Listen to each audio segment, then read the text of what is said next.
Hi, I'm Patrick Pfeiffer, co-owner and president of BC Creative. And I'm Alex Michelle, media specialist at BC Creative.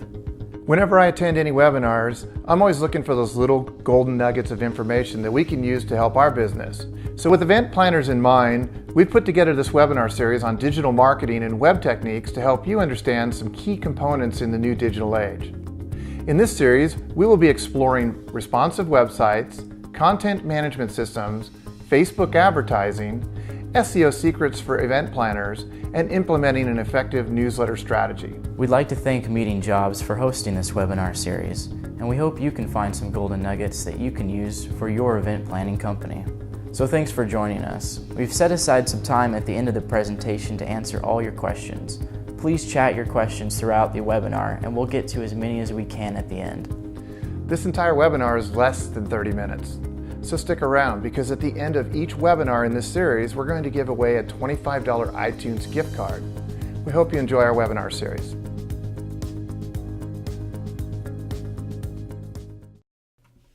Today, I'll be going over Facebook advertising and how it can be used to reach and retain clients.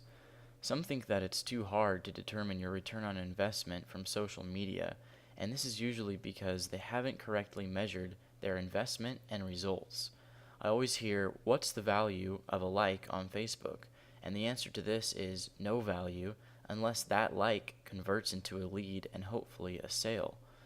Other than the perceived value a Facebook page receives from having an extensive group of followers, it doesn't really matter how many people are connected to your page unless they're actively engaged in buying your product or service. Using Facebook Ad Manager helps you see whether individuals are converting after seeing your advertisements. Before we get started on creating our ads for our ad campaign, we need to be aware of the ad guidelines that Facebook has put in place. When you create an ad, it goes through an approval process before it can be displayed. If it does not pass the guidelines, it will not display, and you'll have to correct the issue before it can. Facebook wants ads to contribute to and be consistent with the overall user experience. The best ads are those that are tailored to individuals based on how they and their friends interact and affiliate with the brands, artists, and businesses they care about. Advertisers are responsible for ensuring that their ads comply with all applicable laws, statutes, and regulations. Some of these guidelines include no before and after pictures, no advertising adult products or services or alcohol, gambling or lotteries, pharmaceuticals and supplements, etc. Their guidelines list is fairly extensive, but when one of your ads isn't approved, they tell you which guideline you violated so that you can fix it. In order to create an ad on Facebook, you need to have a Facebook business page set up. In order to do this, you need to have a personal Facebook page to manage the business page from. You can do this by selecting the drop-down menu from your personal Facebook page and selecting the Create Page option and following the instructions to publishing your new business page. After your page is set up, you will have another option in the same drop-down menu titled Create Ads and Manage Ads. We will select Create Ads in order to get started.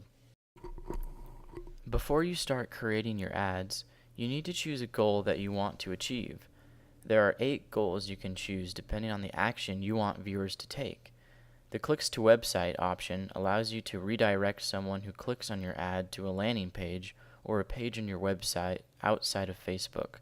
This option is very useful when you want to promote a product or service, but you don't have enough room in the ad text area to properly describe it.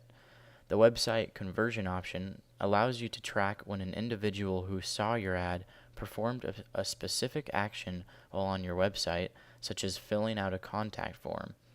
This option not only helps you guide a user to carrying out a certain goal after they click on your ad, but you can monitor which of your ads is causing the bulk of these actions to take place. All 8 of the ad goals use optimized targeting to place your ad in front of Facebook users who are most likely to carry out the specific goal you want them to perform. Facebook monitors individual profile behavior and notices when you like certain pages and interact with apps and games. It uses this data when displaying ads, so individual users have a catered ad experience on Facebook, and advertisers are reaching those most likely to buy their product or service. In order to track your return on investment, I would choose either option 1 or 2. Choosing the goal Facebook likes may increase your following on Facebook, but it's too difficult to track whether that like ever converts.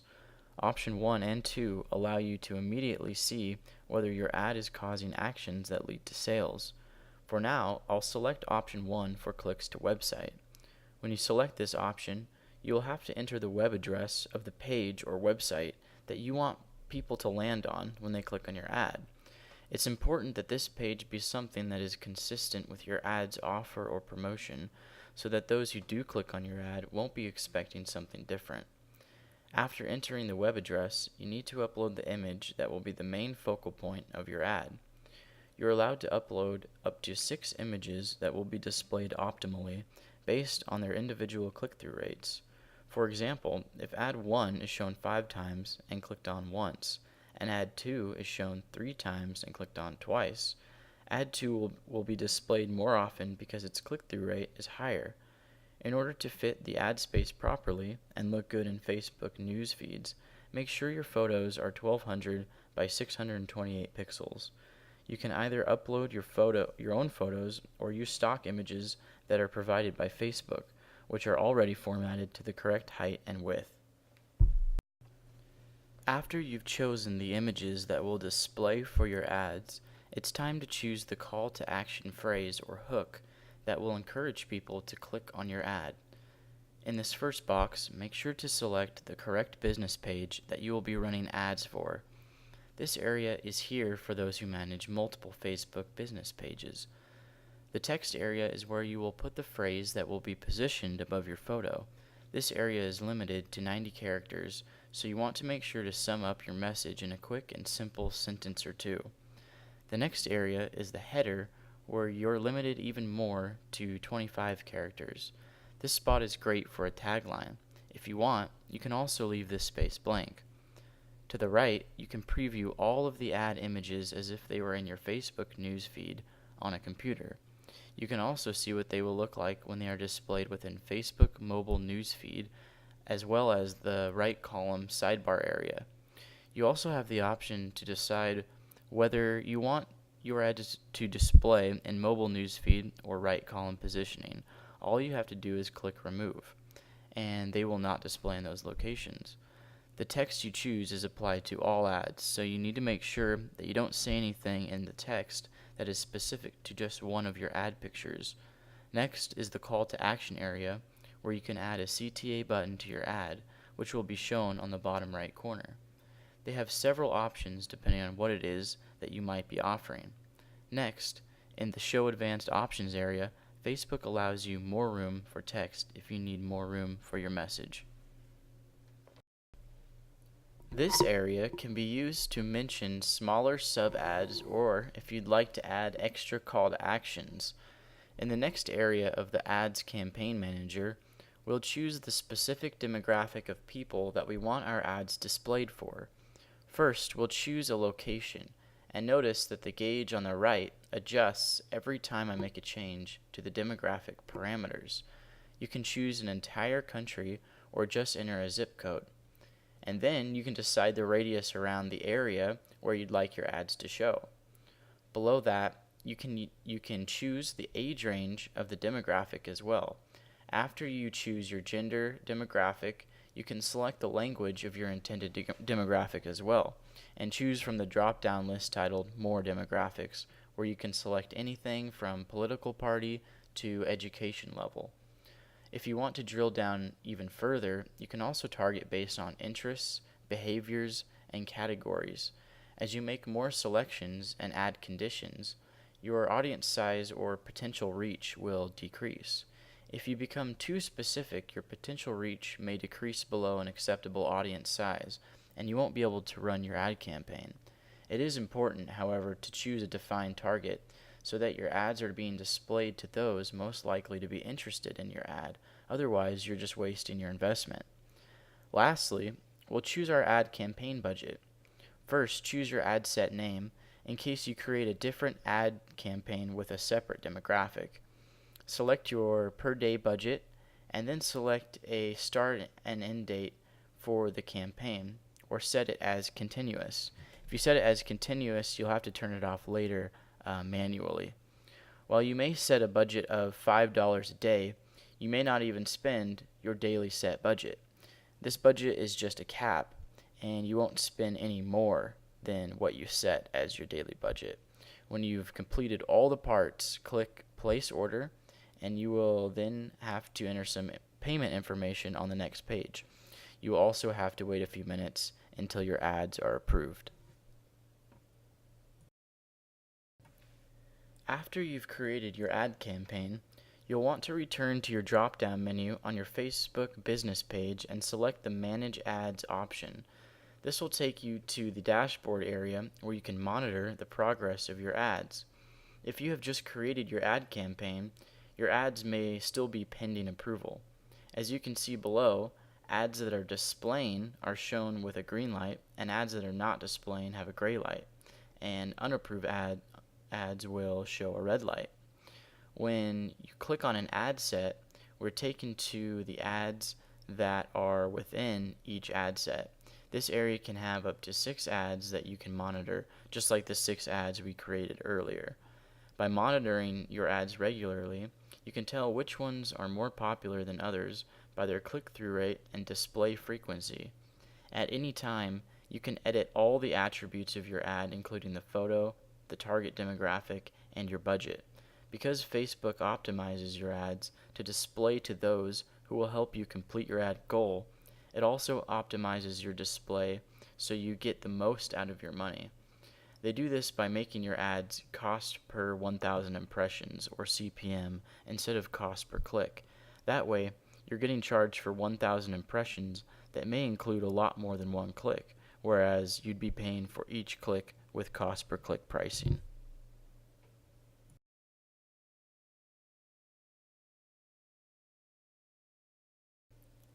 Another way to advertise on Facebook without using the Ads Campaign Manager tool is to boost your posts. Boosting a post on Facebook works almost the same way as creating an ad in Ads Manager, except instead of creating 6 ads that are displayed on and off, you're only advertising one post. You still choose the demographic you want to show your ads to, but you can't add a call to action button or link your picture to a separate web page. The post may still be a picture that you would use for an ad campaign, and one that would use similar text as well. The analytics for this feature is not as extensive, although they do show the amount of engagement with your boosted posts, like shares, comments, likes, etc. The biggest reason to use boosted posts instead of the Ads Campaign Manager is that you can upload video that autoplays in users' news feeds. This is especially useful if you have developed some kind of 30-second commercial or infomercial that can grab your audience's attention. The autoplay video feature has been used by established brands in their advertising efforts and seems to be a trending tool to use on Facebook. Lastly, I'm going to show a few case studies from companies that used Facebook advertising. Here is the daily Facebook ad performance for a cosmetics company. By using ads that feature women using their product, they are averaging almost 6% in their desktop and mobile news feed. From some of the ad titles, notice that a few of them are even more specifically targeted. The Green Bay ad, for example, has a 10.25% click-through rate, so this is a very effective campaign. Rather than wasting a lot of combinations to see how they play out, using optimized ads has done very well for this company. Even large brands like Salesforce use Facebook advertising. Salesforce.com began testing Facebook to drive demand for events, including Dreamforce, the world's largest vendor technology conference. Salesforce.com partnered with Facebook and used its own preferred marketing developer, Social.com, to test several registration driving tactics. The Facebook campaign proved to be incredibly successful, driving thousands of registrations for Dreamforce in 2012. Following that success, Salesforce.com began exploring how Facebook could help drive leads for sales. The company knew its customers were on Facebook, and the next step was discovering whether its prospects were also on Facebook and willing to use the platform for professional purposes.